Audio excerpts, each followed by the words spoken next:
नमस्कार। Middle east की diplomacy में एक बहुत ही बड़ा और सच कहूं तो काफी हैरान करने वाला बदलाव आ रहा है। ये एक ऐसा टर्न है जिसकी उम्मीद शायद ही किसी को थी, और इसके पीछे की वजह वो तो और भी दिलचस्प है। एक कोट है जो इस पूरे बदलाव को एक लाइन में समझा देता है। मिडिल ईस्ट में शांति की कूटनीति वापस आ गई है, लेकिन इस बार ये अलग है। तो बात ये नहीं है कि पहले कोशिशें नहीं हुई, बिल्कुल हुई, लेकिन इस बार मानो जैसे पूरे खेल के नियम ही बदल दिए गए हैं। तो चलिए इसी को थोड़ा और गहराई से समझते हैं। आखिर कूटनीति का ये नया तरीका है क्या? ये दरअसल एक बहुत बड़ा शिफ्ट है, आइडियोलॉजी से इकोनॉमिक्स की तरफ, और ये समझना बहुत जरूरी है। देखिए, पुराने और नए तरीकों में जमीन आसमान का फर्क है। पहले क्या होता था? बड़ी बड़ी समिट्स दुनिया के सामने। अब सब कुछ पर्दे के पीछे, बैक चैनल टॉक्स में हो रहा है। जहां पहले विचारधारा की लड़ाइयां होती थीं, अब वहां इकोनॉमिक डील्स हो रही हैं। और सबसे बड़ी बात, जो देश कल तक खुले दुश्मन थे, वो आज स्ट्रेटेजिक पार्टनर्स बन रहे हैं। लेकिन सवाल तो ये है कि आखिर ये सब हो क्यों रहा है, और वो भी अचानक से अभी? साफ है, कुछ तो ऐसे बड़े दबाव हैं जो इन देशों को बदलने पर मजबूर कर रहे हैं। तो सबसे बड़ा सवाल, आखिर अभी ही क्यों? ऐसा क्या हो गया कि जो दशकों पुरानी दुश्मनी थी वो अचानक से सहयोग में बदलती दिख रही है? इसका जवाब एक नहीं बल्कि कई वजहों में छिपा है। पहली बात, सालों से चल रहे युद्धों ने इन देशों की इकोनॉमी को बिल्कुल खोखला कर दिया है। दूसरा, युवाओं में बेरोजगारी बढ़ती जा रही है, जो एक बहुत बड़ी चिंता है। तीसरी बात, इन्वेस्टर्स, उन्हें अब झगड़ा नहीं, स्टेबिलिटी चाहिए। और आखिरी चीज, जो ग्लोबल पावर्स पहले यहां मामले सुलझाती थीं, वो अब कहीं और बिजी हैं।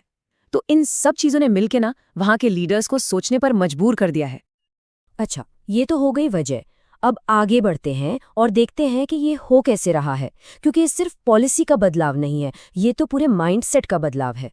शांति के लिए अब बिल्कुल नए टूल्स इस्तेमाल हो रहे हैं। सोचिए, पहले लीडर्स का सबसे पहला सवाल क्या होता था? यही कि हमारा दुश्मन कौन है, और पूरी की पूरी फॉरेन पॉलिसी बस इसी एक सवाल के आसपास घूमती थी। नतीजा, सिर्फ टेंशन और टकराव। लेकिन अब सवाल बदल गया है।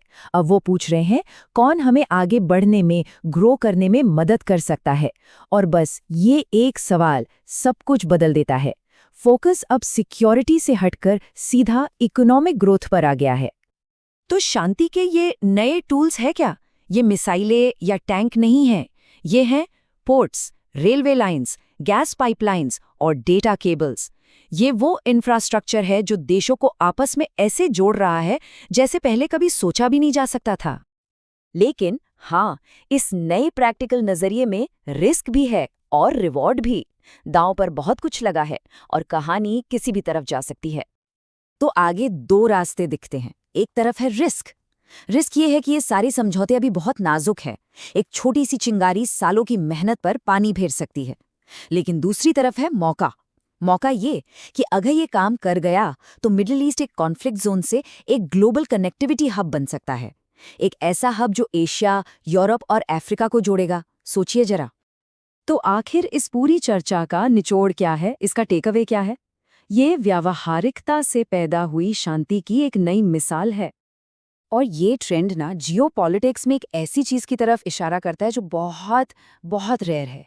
एक ऐसा आइडिया जो सुनने में तो बड़ा सिंपल लगता है, लेकिन असलियत में करना उतना ही मुश्किल। और वो आइडिया ये है, ऐसी शांति जो वादों से नहीं बल्कि व्यावहारिकता यानी प्रैग्मैटिज्म से चले। ये इस बात पर डिपेंड नहीं करती कि लीडर्स एक दूसरे को पसंद करते हैं या नहीं।